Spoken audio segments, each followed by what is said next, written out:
Shalom, sobat-sobat Bipro. Tidak terasa kita sudah berada di penghujung tahun 2020. Sebentar kita akan memasuki tahun yang baru 2021.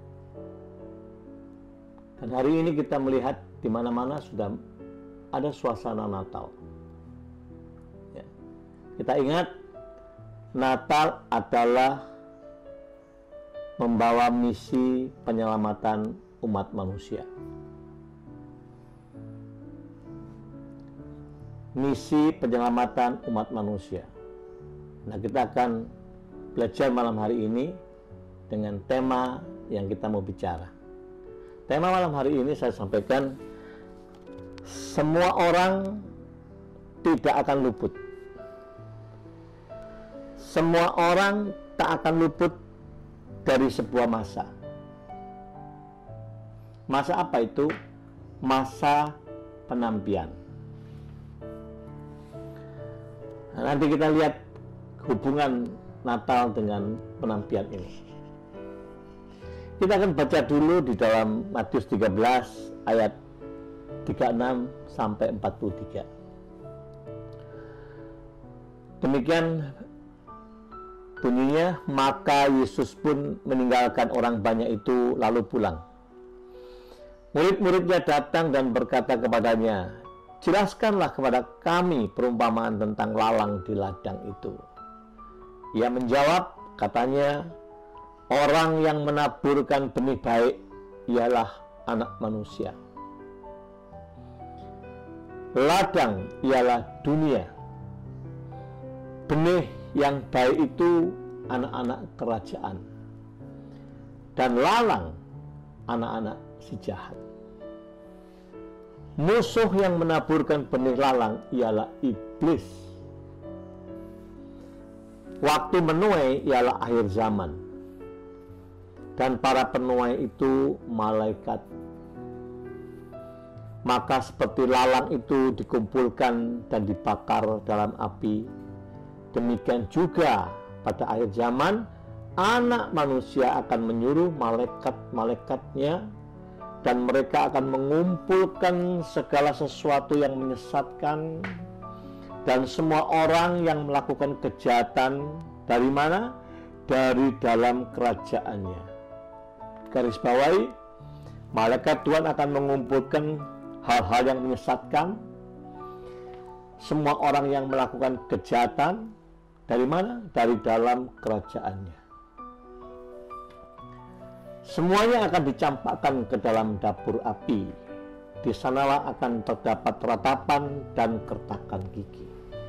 Pada waktu itulah orang-orang benar akan bercahaya seperti matahari dalam kerajaan Bapa mereka.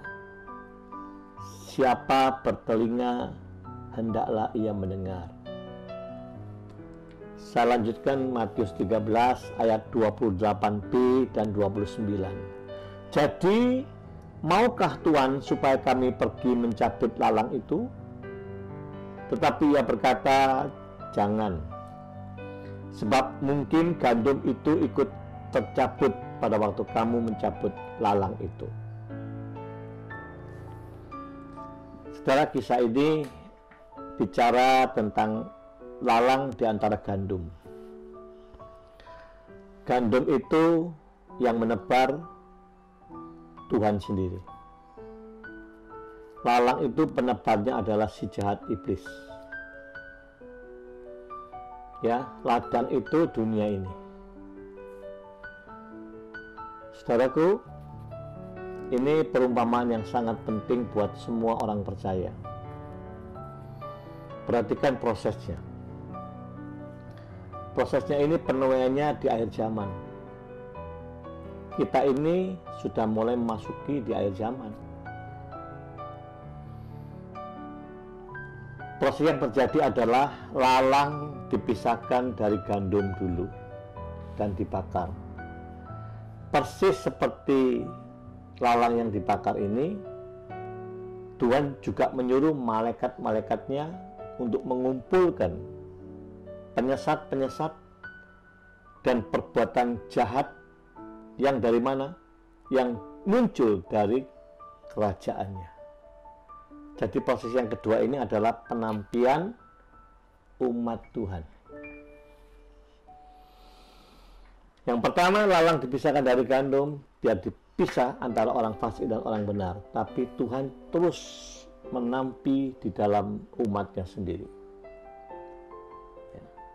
Gandum itu ditampi, dipisahkan dari sekamnya, sehingga didapati bulir-bulir gandumnya. Ingat saudara, semua orang akan melewati masa ini. Jadi mari kita waspada, kita cerdik. Tujuan Tuhan mengizinkan penampian ini, ya, kan ada lalang tadi. Lalang itu sesuatu yang nggak bagus, ya, tapi dibiarkan tumbuh sampai nanti masa penuaian. Nah, Tuhan punya maksud. Di dalam penuaian ini ada maksud Tuhan. Maksud Tuhan adalah memurnikan umatnya.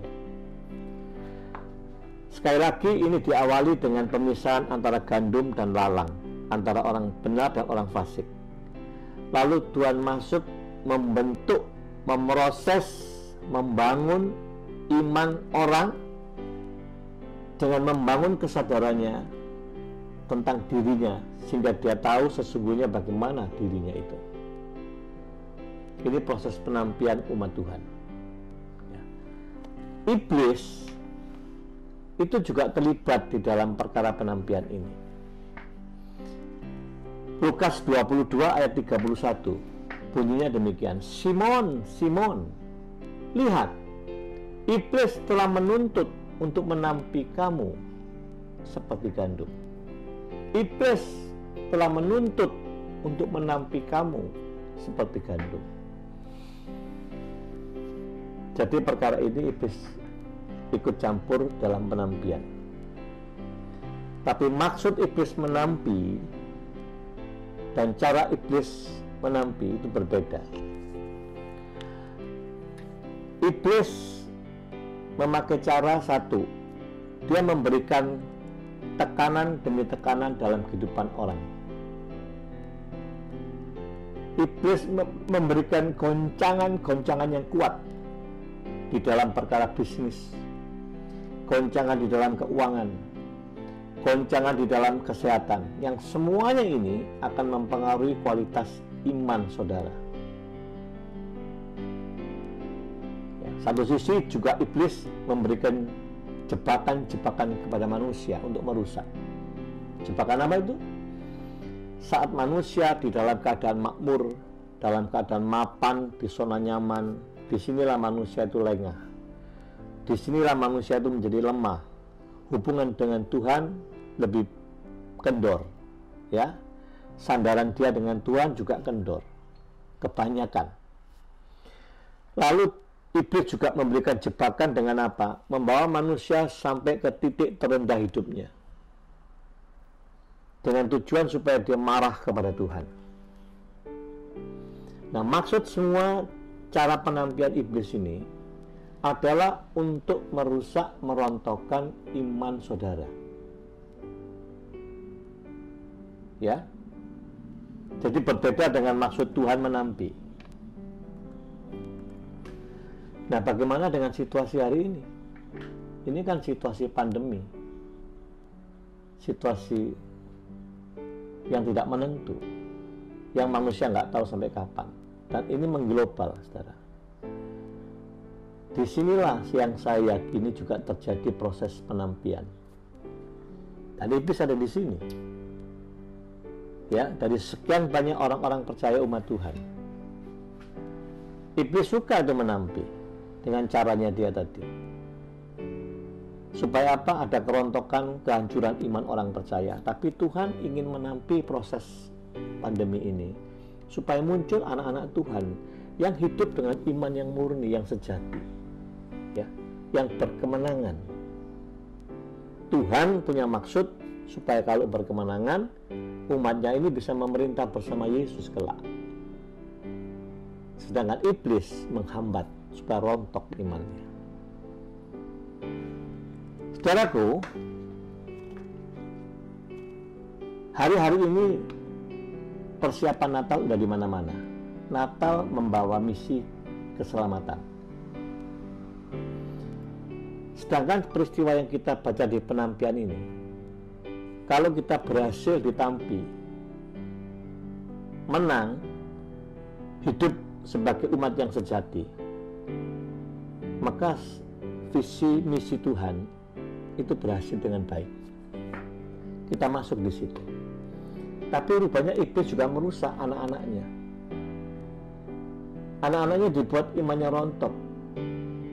Supaya apa? Supaya dia tidak bisa masuk di dalam keselamatan itu. Saudaraku, bukankah ini perkara penting?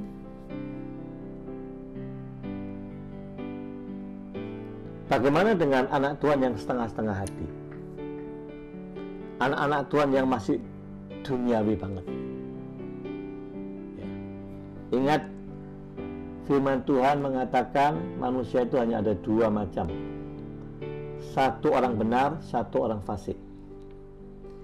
Di dalam Wahyu 22 ayat 11 demikian bunyinya, barang siapa yang berbuat jahat, biarlah ia terus berbuat jahat. Barang siapa yang cemar, biarlah ia terus cemar. Dan barang siapa yang benar, biarlah ia terus berbuat kebenaran.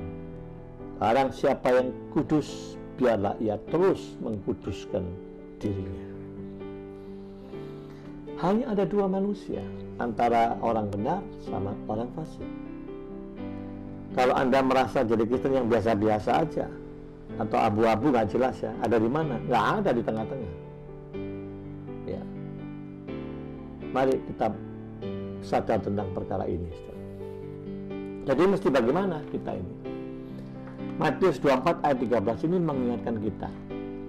Tetapi orang yang bertahan sampai pada kesudahannya akan selamat. Siapa yang bertahan sampai kesudahannya, dia akan selamat. Artinya bertahan, di dalam proses bertahan, artinya siapa yang berjuang, dia akan selamat. Siapa yang terus berusaha dengan penuh perjuangan sampai kesudahannya, dia akan berkemenangan. Wahyu 2 ayat 10b, hendaklah engkau setia sampai mati, dan aku akan mengaruniakan kepadamu mahkota kehidupan. Hendaklah engkau setia sampai mati. Setia sampai mati. Ini butuh perjuangan, saudara. Ya, ini bukan sebagai kita mana membalikkan tangan. Tidak. Oleh sebab itu, mari kerjakanlah keselamatan yang Tuhan sudah berikan dengan takut dan gentar. Mari kita kerjakan keselamatan itu dengan rasa hormat dan penuh ketaatan kepada Tuhan. Tidak ada yang lebih baik daripada ketaatan saudara kepada Tuhan. Saudara, membangun seperti ini, itu analoginya. Kalau saudara ingin membangun otot, tidak mungkin diselesaikan dalam waktu 1 minggu, 2 minggu. Membentuk otot badan tidak mungkin selesai terbentuk dalam waktu 1 bulan. Demikian juga iman saudara dan saya. Tidak mungkin iman itu muncul sebagai iman yang sejati, yang benar. Itu dalam waktu singkat. Ada proses di mana saudara harus menghidupi iman percaya saudara. Bukan sekedar percaya, tapi saudara bertindak di dalam praktek kehidupan. Bukan cuma ngomong, tapi saudara punya tindakan. Dan inilah yang Tuhan maksudkan. Tanpa kesiapan ini, tidak mungkin umat Tuhan itu menang di dalam proses penampian. Kalau umat Tuhan masa bodoh, umat Tuhan tidak perlu berjuang di dalam proses kehidupan ini. Kau tidak memperjuangkan imanmu, saya yakin di dalam masa penampian, iblis saja yang akan menampi saudara. Sebab itu marilah saudara, berita penting ini kita waspadai. Ya. Kita mau nggak mau memasuki tahun yang baru dengan mengakhiri tahun ini, saudara harus sungguh-sungguh bangun diri saudara, supaya kita semua ini umat yang siap di dalam penantian.